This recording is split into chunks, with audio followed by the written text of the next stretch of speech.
अभी तुम चाहो कि एकदम से अकेला रह जाऊं तो न रह पाओ। अकेलापन काटेगा, घबराएगा।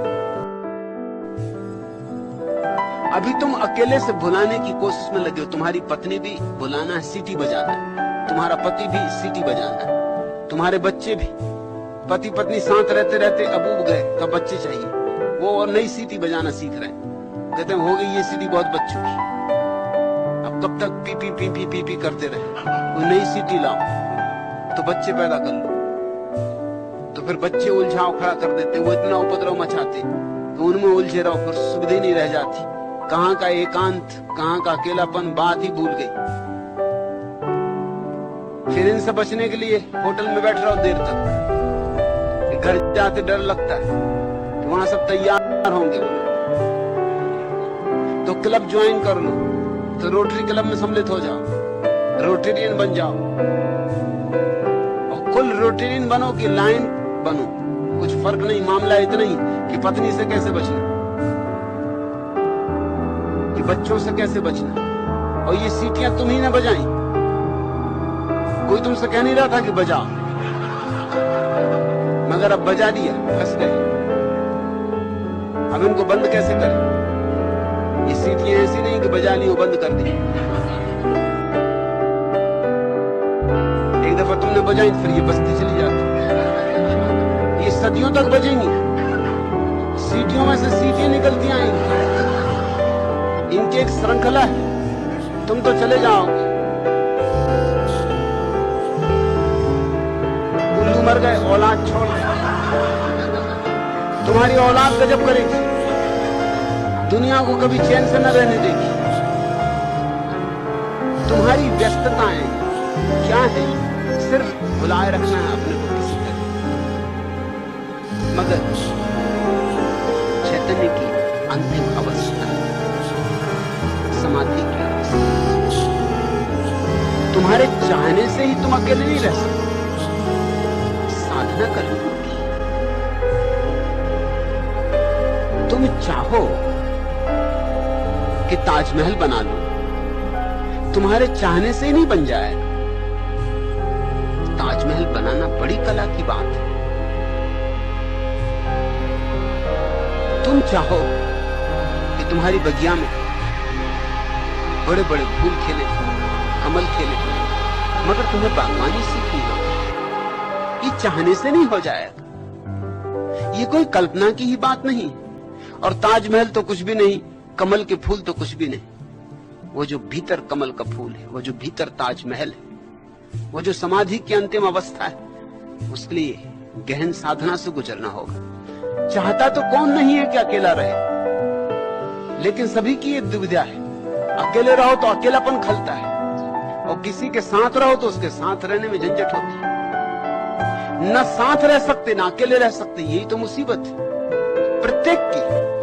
कोई तुम्हारी ही नहीं, सभी की। किसी भी पति से पूछो, किसी पत्नी से पूछो, पति दुखी है क्योंकि पत्नी मायके गई है, और पति दुखी है क्योंकि पत्नी मायके से लौट आई। इसको कहते हैं सांप छछूंदर कैसी गति हो जाए, न इधर के न उधर के, न ये कर पाते न वो कर पाते, जो करते उसी मुसीबत होती। अगर अकेले रहते तो अकेलापन अखरता है, काटता है। अब क्या करें? खाली खाली सब, उदासी पकड़ती। पत्नी को लेवाला है मायके से, क्योंकि उसकी याद आने लगी अकेले, और वो आई कि उपद्रव शुरू हुआ, कि झगड़ा झांसी, कि हर चीज में दखलंदाजी, कि मन करने लगता है कि इससे तो अकेले ही अच्छी। विवाहित लोग समझते हैं कि धन्यभागी हैं वे जो अविवाहित, और अविवाहित समझते हैं कि वह मजा लूट रहे हैं वे जो विवाहित। मगर दोनों का दूसरों का पता नहीं है, एक दूसरे का। दोनों दुखी। जो लोग संसार में रह रहे हैं वो समझ रहे हैं कि धन्य है वो लोग जो लोग हिमालय में चले गए हैं, गुफाओं में रह रहे हैं। जरा उनसे तो पूछो, वो बैठे बैठे यही सोचा करते हैं कि हम कोई बुद्धूपन तो नहीं कर रहे, संसार में लोग मजा ले रहे हैं, मजा ले रहे होंगे। छोटी छोटी बात उनको वहां दिक्कत देगी, क्योंकि वहां उनके पास कुछ भी नहीं, कोई भी नहीं। अकेलापन काटेगा, घबराएगा, अकेलेपन में वो शून्य होने लगेंगे, मौत जैसी मालूम पड़ेगी, अंधेरा अंधेरा दिखाई पड़ेगा। यहाँ व्यस्त तो रहते, उलझे तो रहते, काम में तो लगे रहते, फुर्सत किसे अपने भीतर देखने की, फुर्सत किसे सोचने की, जीवन के महत्वपूर्ण प्रश्नों को उठाने का समय कहाँ, अवसर कहाँ, अवकाश कहाँ। भागे भागे किसी तरह गिर पड़ते बिस्तर पर, सुबह उठे फिर भागे। मगर एक दिन अकेले रह जाओ, पड़े हो बिस्तर पे, अब क्या करना, उठाओ, कुछ नहीं सूझता। छुट्टी के दिन मालूम है लोग क्या क्या नहीं करते, कुछ भी करने लगते। ठीक घड़ी उसको खोल के बैठ जाते हैं, ठीक कर रहे हैं और ठीक कर रहे हैं, बिगाड़ कर रख देंगे। ठीक चलती कार को खोल के बैठ जाएंगे। छुट्टी का दिन करें क्या, कुछ न कुछ खटर पटर करेंगे। मैं वर्षों तक यात्रा करता था, तो मुझे ट्रेन में अक्सर ये हालत हो जाती थी कि डब्बे में मैं हूं और एक दूसरा आदमी और कोई भी नहीं। तो मैं दूसरे आदमी को देखता रहता बैठा बैठा, और क्या करना, साक्षी भाव।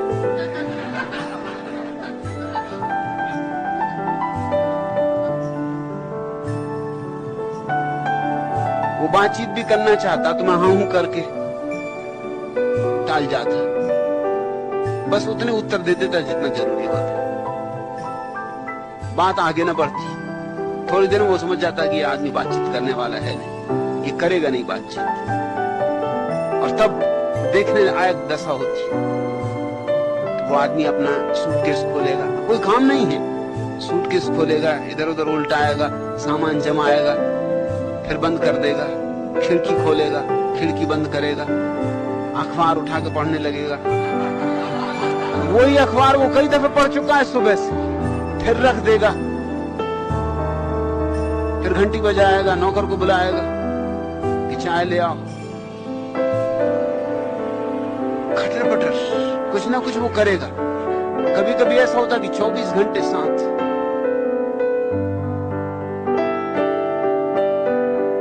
आखिर में उसको ये भी समझ में आ जाता कि ये दूसरा आदमी चुपचाप देख रहा है, तो और उसे घबराहट होती। एक सज्जन तो मुझसे बोले कि आप ना होते तो अच्छा था, आप पता नहीं क्या सोच रहे होंगे, मगर मैं भी क्या करूं, मैं बैठ नहीं सकता, कुछ ना कुछ करूंगा।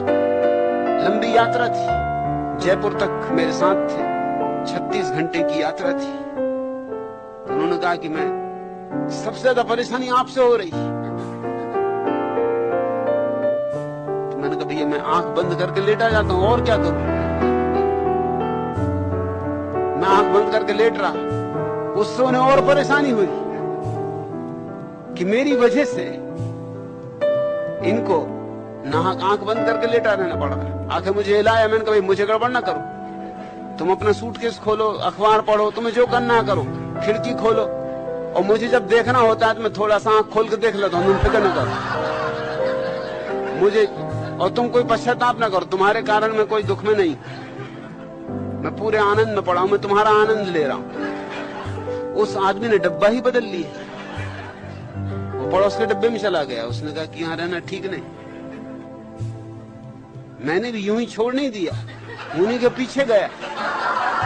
मैंने कहा कि जाना कहां, अरे जब संग साथ है तो रहेगा 36 घंटे। वो बोलने लगे कि आप भी आदमी कैसे हो। मैंने डब्बा इसलिए बदला कि आपको तकलीफ हो रही, मैंने मुझे तकलीफ नहीं हो रही, मुझे बड़ा आनंद आ रहा। तमाशा मुफ्त में मिल रहा है देखने को, नहीं तो पैसा देना पड़ता है। बंबई की नंगी धोबन देखो, उसके भी 2 पैसे लगते, और तुम क्या क्या खेल कर रहे हो।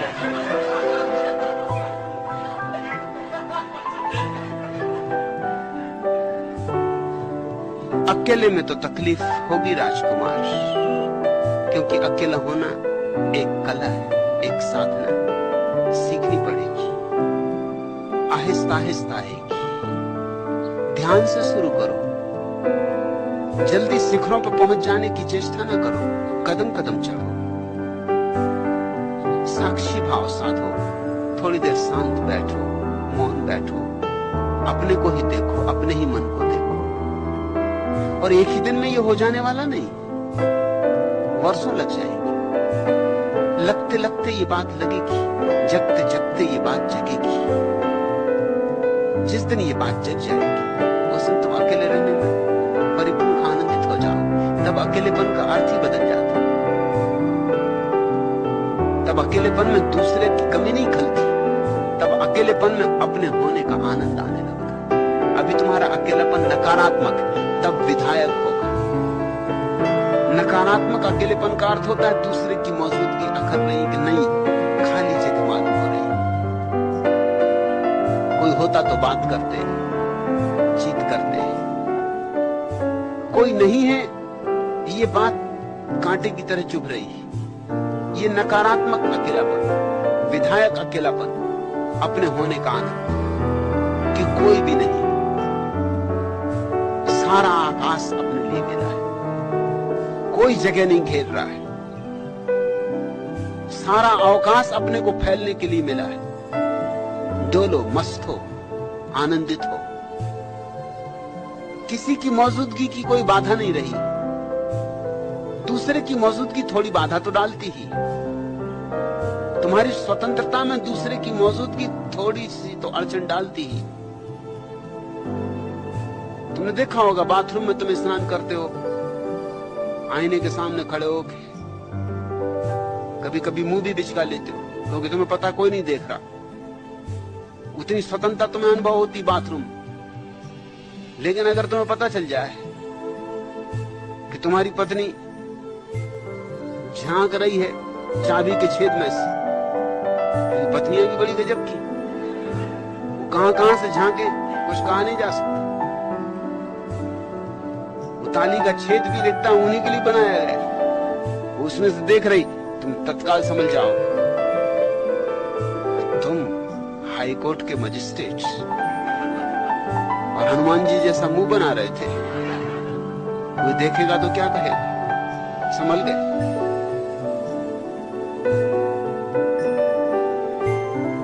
अगर व्यक्ति को देखना हो उसकी असलियत में कि उसकी उम्र कितनी, तो उसके बाथरूम में देखना चाहिए, तो उसकी उम्र का पता लगेगा, मानसिक उम्र का। एक आदमी ने मनोवैज्ञानिक को जाके कहा कि बहुत हो गया, मैं ये बर्दाश्त नहीं कर सकता, कुछ आपको करना ही पड़ेगा। मेरी पत्नी बस बाथरूम में बैठ जाती और रबर की बतकों को टब में तैराती,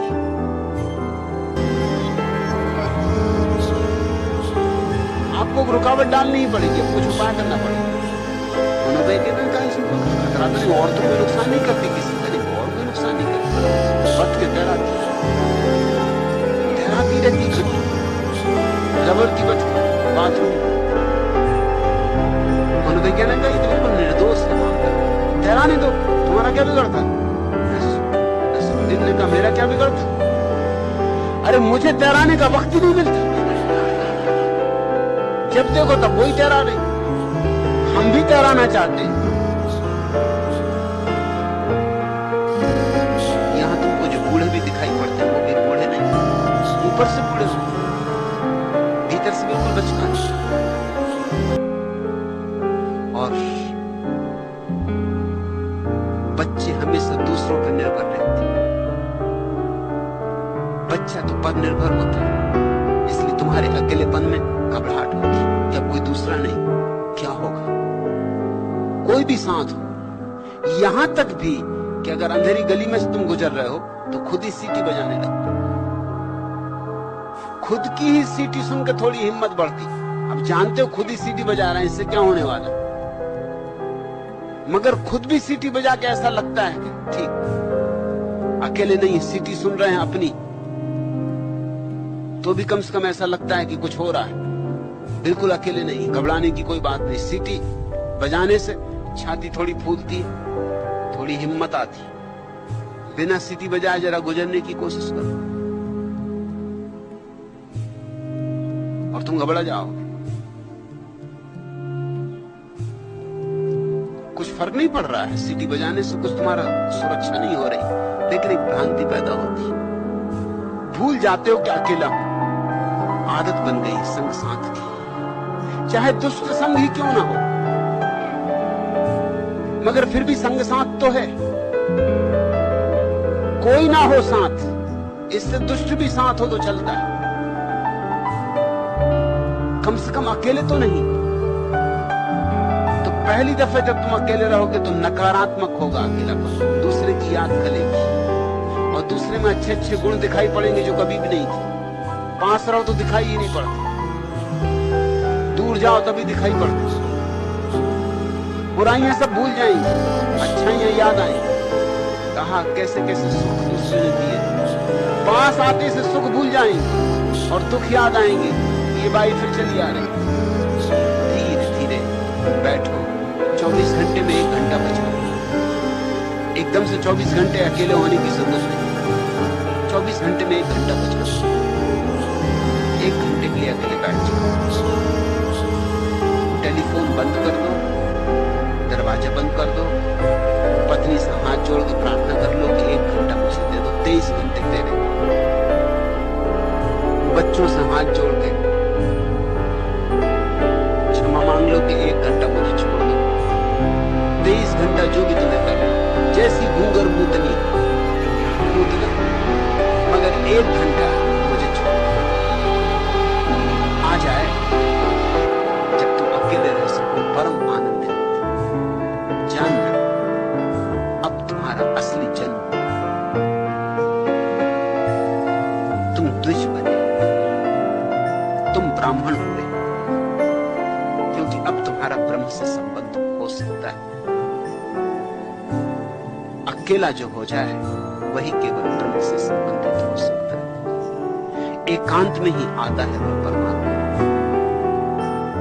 जब तुम बिल्कुल शून्य होते हो तभी वह आता है और तुम्हें भर देता है, सदा के लिए भर देता है। झरत दसम विश्व।